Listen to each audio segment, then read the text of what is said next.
Capítulo 12, primera parte. Revelaciones. Doña Catalina Susana puso a su hijo al tanto de la partida de Francesco, la cual había sido sorpresiva y sin aviso, noticia que lejos de aturdirlo o preocuparlo, lo alegró. Era frecuente que un peón se cansara y se fuera sin pedir siquiera la paga de un jornal. Lo hacían buscando mejores horizontes y a él eso le allanaba el camino para satisfacer su concupiscencia, pero debía ser prudente. José León Pérez no lograba contener su deseo de ver a la mujer que no pudo hacer suya a orillas del arroyo a causa de la estampida del caballo montado por el inoportuno y anónimo jinete. Se había metido en la casa de Marcelina López por un lapso de 10 días para no enfrentar la mirada de María Úrsula. Pospuso un tiempo más el retorno a la estancia La Perdida, yéndose a su otra propiedad, la estancia La Ema, convencido de que la lascivia que ella le despertaba podría ser irrefrenable. Temía acabar tras las rejas por su impudicia. Sabía que las habladurías contra su persona no eran murmuraciones infundadas. Él era el responsable de un acto salvaje y las voces que se multiplicaban tras las ventanas y por los rincones para condenarlo o señalarlo nunca se silenciaban del todo. Aún así, había otros intereses por los cuales había y debía hacer como si nada hubiese pasado, que lo obligaban a volver a La Perdida. Pero contra su voluntad, la primera razón por la que volvería era ella. Pese que, por cierto, ya era urgente también hablar con Marcos para ponerse al tanto de las cuestiones relacionadas con el ganado y otros menesteres. Cuando abrió la tranquera y al tiempo que avanzaba hacia el interior por la perfumada avenida de los Pinos, no se la quitaba de la mente. Sin embargo, pese a su derecho de encontrarse allí, porque era dueño y señor del lugar, y eso nadie se lo podría reprobar, se lo reprobaba su propia conciencia y temía de sí, de su propia enajenación y de su propia locura. El conche avanzaba levantando una densa y pegajosa polvareda cuando la vio. Los perros ladraban y corrían jadeando tras del auto. Ella salía de la cocina sosteniendo al niño con un brazo sobre su cadera y llevando un balde cargado con el otro. Andaba con los cabellos sueltos, bajo un pañuelo que usaba para que no le cayera el pelo sobre la cara. Un vestido liviano estampado con un delantal encima que al volante con la brisa campestre le marcaba sus formas pese el niño y el balde. Se le notaban los pechos que aún amamantaban y el vientre chato. Esa imagen era para él la tentación y lujuria en demasía. No veía una madre con un hijo, no una pobre campesina en sus labores. Veía una mujer desnuda, la imaginaba sin ropas y a su merced. En su mente perversa, el vestido no existía, el niño tampoco. Lo mataría si fuese necesario, aunque siendo tan pequeño no haría falta. En cuanto pudiera tenerla, lo haría, por más que el niño gritara. Tal era el erotismo y la obscenidad que ella despertaba en él, que detuvo el coche tan solo para observarla y fantasear aquello que su bajo instinto le traía a flor de piel. Cuando la perdió de vista, puso nuevamente en marcha el vehículo y se apresuró para hablar con Marcos, quien le pasó un informe detallado del estado de cuentas. Cuántos animales habían nacido vivos, cuántos muertos, cuántas hembras habían perdido durante las pariciones y cuánto era el ganado en pie, que se contaba por cientos de cabeza, como también otras cuestiones relacionadas con la peonada, los pagos que se adeudaban y las ventas que ya se estaban cerrando en la feria. Ese día podría haberse marchado rápidamente, dejando en manos del eficiente administrador todas las cuestiones por finiquitar. pero continuaba subyaciendo un interés mayor. La mujer, esa mujer, la quería a costas de cualquier consecuencia ulterior. Recorrió la casa, caminó cerca de los corrales, señaló nimiedades, se detuvo a contemplar una parte de las riquezas que le pertenecían y entrecruzó algunas palabras con unos y otros hombres. Dio vueltas como un animal enjaulado, oliendo la presa deseada. Necesitaba romper furioso los barrotes de la jaula y abalanzarse como una fiera hambrienta sobre la frágil gacela. Antes del atardecer, le habló descaradamente, como si nada hubiera sucedido unas semanas atrás. Usted viene conmigo, prepare sus cosas, que la llevo con su marido a la estancia La Ema. Una profunda desconfianza y un temor creciente se apoderaron de ella, que se atrevió a enfatizar. No, señor, yo me quedo. Espero aquí a mi marido. No sea estúpida, no soy el lobo feroz, ni pienso comerla. Ande, venga, le he dicho. No lo haré, señor. No iré con usted a ninguna parte. ¿Quién cree que soy yo acaso? Yo soy el patrón. Aquí mando yo. Las órdenes las doy yo. ¿Entiende? ¿Le queda claro? Vociferaba, encolerizado, soltando chispas brillantes de sus ojos enrojecidos.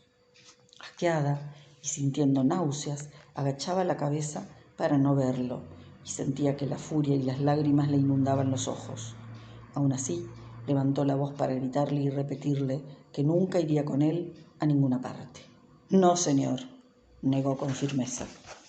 Exasperado, furioso, acostumbrado a dar órdenes que nadie le discutía, comparando a esta pobre mujer tan pequeña y tan fuerte con la otra muy boba que se arrastraba a sus pies y ardiendo de pasión por ella, quien, al hacerle frente y resistirse a su voluntad mayor deseo, le despertaba, perdió la poca tolerancia que le quedaba. Apretándola con fuerza un brazo, la obligó a caminar hasta su coche, abrió la puerta y los arrojó a ella con el bebé adentro. Trabó el seguro y partieron. Marcos, a quien no se le escapaba nada y también había visto lo acontecido a orillas del arroyo, llamó a un par de hombres de su entera confianza y poniéndolos en conocimiento de lo que estaba pasando, montaron sus caballos y fueron detrás del patrón. El capataz contaba por parte de los demás con una muy alta estima de su persona, gracias a unas condiciones que le eran intrínsecas y naturales, que le permitían que su ascendiente y liderazgo sobre los otros hombres no se pusiera en duda jamás. Con ello, rápidamente lo acompañaron, persiguiendo al patrón, que por cierto no gozaba de ningún aprecio. En el caso que fuera cierto que llevaba a Maru a la estancia La Ema, volverían sin dar cuentas a nadie de la escolta montada a distancia prudencial. De lo contrario, el coche parecía completar el recorrido conducente a la otra propiedad. Ya casi llegaban a la tranquera de entrada. El coche continuó un trecho más allá y se adentró en un bosque frondoso y oscuro. Los tres jinetes apuraron los caballos. Al llegar al punto donde el coche se ocultaba, se apearon y siguieron con todo sigilo, hasta que los gritos y llantos de Maru y el bebé los indujeron a correr. La escena que se les presentó dejaba a la vista la verdadera naturaleza de León Pérez, un hombre brutal e inescrupuloso. Abofeteaba a la indefensa mujer, su objeto de deseo, que trataba de defenderse con todas sus fuerzas, pero nada podía contra aquella bestia que le rasgaba el vestido y le empujaba contra un árbol a punto de someterla, mientras el niño lloraba dentro del coche. Todo acontecía rápidamente. Tapándole la boca con una mano, por puro gusto y sadismo, por torturarla y negarle el único derecho que le quedaba, el de llorar en su desgracia, ya que nadie podría escucharla, León Pérez sintió de pronto que un par de manos lo tomaban por los hombros y lo arrancaban del lado de la codiciada hembra. Lo que siguió se transformó en una trifulca en la que Maru Tuvo la oportunidad de reponerse apenas, a de sentarse, como pudo, con su vestido rasgado, correr hasta el coche para abrazar y calmar al niño, que era un solo desconsuelo, entrado en pánico, y huyeron de allí. En la pelea, los que más llevaron las de perder fueron el propio León Pérez, por su inferioridad numérica en relación a los oponentes, y Marcos, que fue agredido por este con un fuerte piedrazo en la cabeza.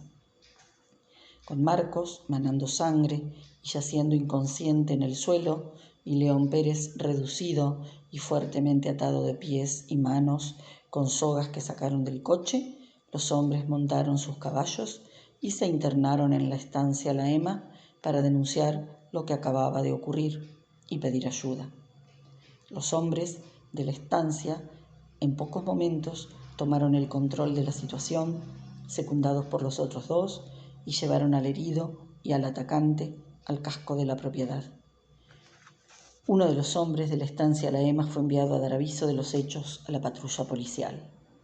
Doña Catalina Susana Porcelio Ojeda, viuda de León Pérez, sufrió un desmayo y las domésticas corrieron a socorrerla con sales. Antes que llegara el doctor, la patrulla se llevó a José León Pérez. A este lo va a revisar el médico de la policía, dijo el jefe a cargo. Los miembros de la patrulla lo metieron en el coche policial. Tendrá que acompañarme la denunciante y los testigos también, carraspeó, no muy convencido por tener que llevarse al todopoderoso León Pérez. A Marcos lo desvistieron y lo acostaron en la cama de una habitación desocupada. Al arribo del galeno, doña Catalina Susana se encontraba recuperándose gracias a las sales de amoníaco que las mujeres le acercaban y que por su fuerte olor podían levantar hasta un muerto. No pudieron detenerla. Cuando reaccionó, dijo que ella personalmente oficiaría como ayudante del médico. Ningún moribundo que se encuentre bajo mi techo tendrá que pedir un vaso de agua. Yo misma me ocuparé de atenderlo, aunque haya tenido un altercado con mi propio hijo, lo dijo y se dirigió tan pronto como pudo a la habitación, con las domésticas corriendo detrás suyo. El herido yacía tendido boca abajo, semidesnudo, cubierto solo con los calzones por toda vestimenta. Ante la visión de ese cuerpo, quedó estupefacta. Veía a su propio esposo en ese desconocido. Sus ojos no daban crédito de tantas semejanzas, señas muy particulares, un angioma con la forma muy parecida a una frutilla sobre el hombro izquierdo y 2 dedos pegados en el pie del mismo lado. No es posible, Dios mío, pensó, esto no es posible. ¿Cómo puede ser que este hombre lleve en su cuerpo estas marcas? Creyó que se estaba volviendo loca. Se sintió muy mal y rompió en llanto porque un extraño sentimiento se apoderó de su ser y le recorrió un infinito desasosiego, una honda pena, algo que desde su interior más recóndito le decía la verdad sin necesidad de explicaciones. Pero entonces, ¿quién sería el hombre que llevaba el nombre de su hijo legítimo? Sospechando que estaba viendo a su propio hijo, al hijo de su sangre y de su vientre, después de toda una vida, una fuerza instintiva la llevó a besar su frente y a detener su mano en el aire sobre la herida, rogando a Dios que con inmensa piedad lo sanara. Por favor, señora, no toque la herida. Debo hacer una limpieza profunda para evitar que se infeste. No, doctor, quédese tranquilo. Solo estaba rezando, dijo, y el médico debió tomarla del brazo con delicadeza para ocupar el lugar en el que ella se encontraba y poder finalmente atender a Marcos. Alcánceme el botiquín, por favor. Voy a usar mis preparados. Ella prestamente le alcanzó al médico su caja. El doctor extrajo un frasco marrón, oscuro y pequeño, que contenía una mezcla de ácido carbólico con arsénico para contrarrestar la acción de organismos bacterianos y usó telas esterilizadas, lo curó y lo vendó.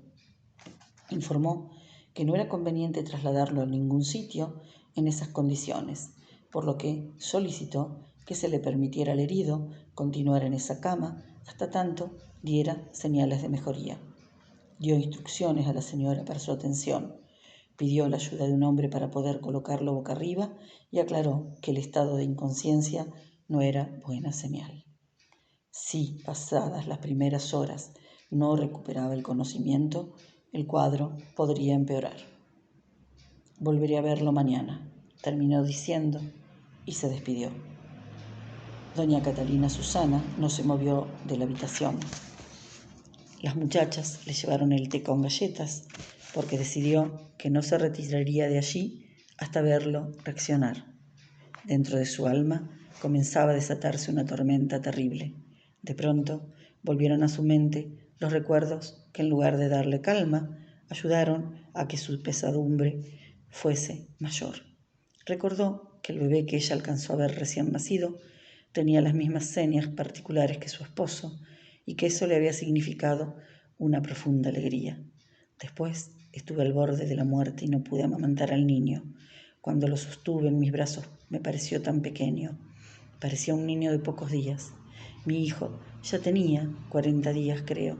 Lo sostuve por primera vez y sentí una extraña sensación que me recorrió el cuerpo y el alma. Llevaba 40 días de nacido y se veía tan chiquito, tan pequeño, tan cambiado.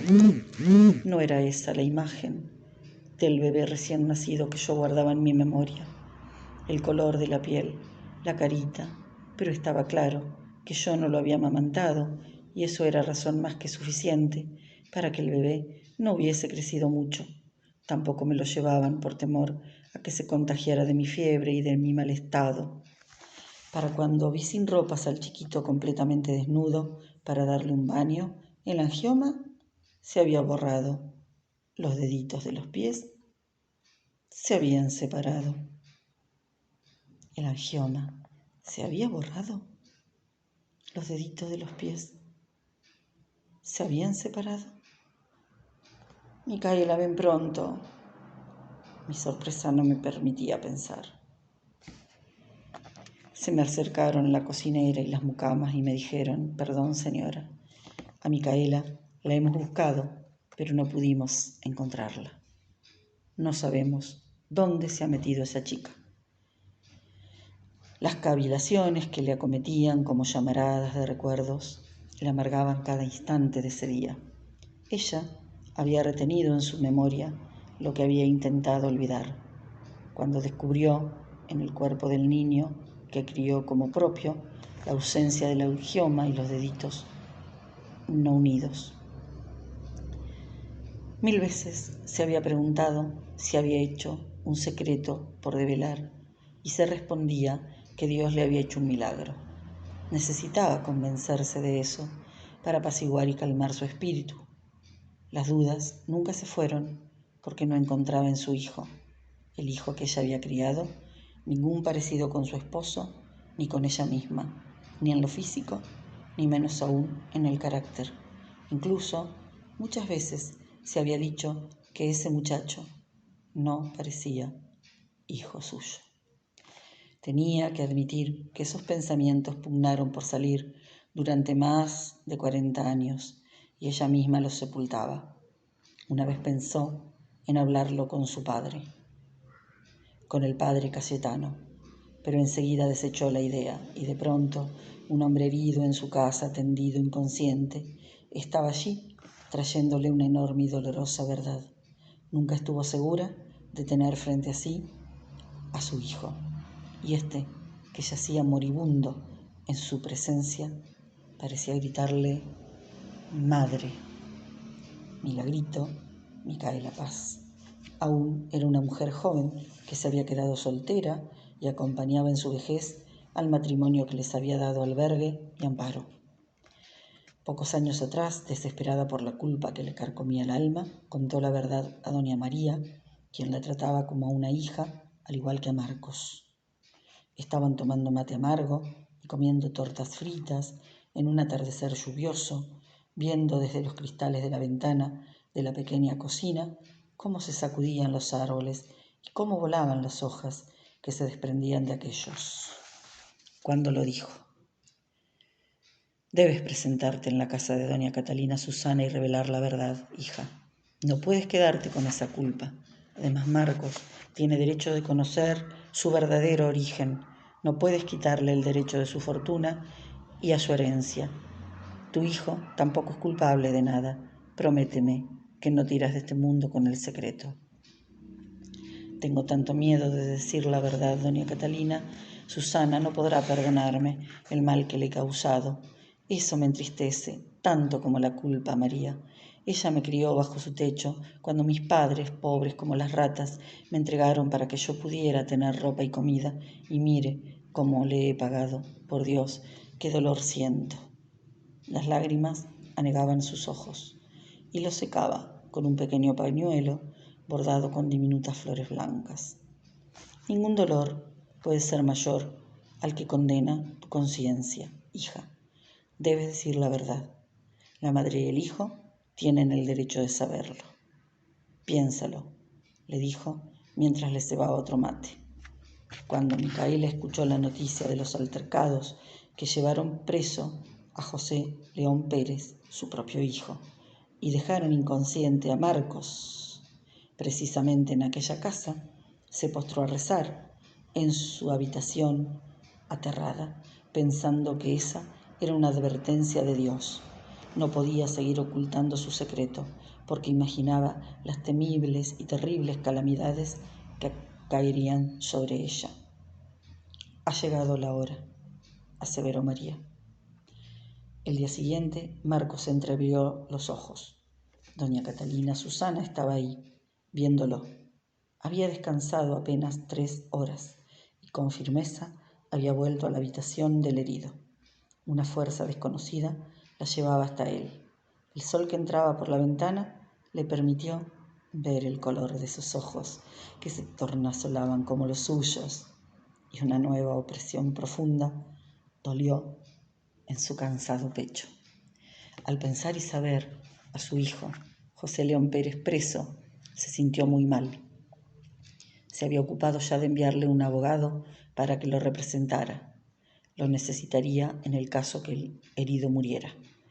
Dado que aunque él fuera el responsable de los sucesos, ella, con todo, igualmente lo amaba. Lo amaba aún cuando 1000 veces había sentido dudas y sospechas sobre su identidad. Inmediatamente que los presagios y conjeturas le asaltaban, desestimaba con fuerzas todo juicio o reflexión que la alejara de su sentir materno. Cautiva de tales tormentos espirituales, se mostraba entera. Al ver a Marcos entreabrir los ojos, se levantó con cuidado de no hacer ningún ruido que lo alterara y, dominada por emociones encontradas, se le fue acercando. Nadie le había dicho la verdad y tampoco la entendía, pero ella, ahora, finalmente, la conocía. Esos ojos que comenzaban a percibir la luz después de la oscuridad y de la inconsciencia, la llamaban por su nombre: Madre. Tomó las manos de Marcos entre las suyas y reparó en una dramática impresión que no había experimentado cuando tomó por primera vez en sus brazos a su hijo José. Mirándolo con mansa y tierna delicadeza, le dirigió las primeras palabras de su vida a su verdadero hijo. Consciente de la trascendencia de aquel momento único e irrepetible, su voz sonó trémula y débil, pero denotaba un palpitante sentimiento nuevo e indescriptible, como también desconocido. Buen día. ¿Cómo se siente, querido? ¿Recuerda lo que ha pasado? Su entonación al hablarle era una canción de cuna nunca cantada, una caricia propagándose en el aire hasta penetrar el centro del corazón del hijo recién nacido nuevamente. la expresión de un amor irrefrenable que sentía crecer dentro suyo como un manantial de aguas claras. Le hizo esos comentarios livianos y sobre todo esa última pregunta, porque el doctor se lo había recomendado. Si despierta, pregúntele qué recuerda, si sabe quién es, cómo se llama, pero no lo apure. Una pregunta por vez. Dele tiempo. Ya volverá a hablar y yo volveré mañana. Sí, señora, el hombre, el patrón, estaba atacando a la mujer. Pobre mujer. La defendimos. Ella lloraba. El chiquillo lloraba. No recuerdo nada más. ¿Dónde estoy? Tranquilo, querido. Está en su casa. ¿Recuerda su nombre? Marcos. Me llamo Marcos Juan Gabriel Paz. El apellido fue como una detonación en la cabeza de la pobre mujer. Una explosión, un estallido. Micaela Paz. Recordó aquel nombre, nunca borrado, que vino al presente como una tempestad feroz, barriendo a coletazos todo lo que hubiera a su paso. Fragmentos del pasado se agolparon desordenados y anárquicos dentro de su cabeza. En sus pensamientos no cabía orden ni gobierno que pudiera sosegarla. Todo era un rompecabezas imposible de armar, un caos de enormes proporciones que ella no podía acomodar, ni entender, ni comprender. Paz. Se apellida Paz. Tuvo que apoyarse sobre el bastón y sentarse, porque se sintió caer.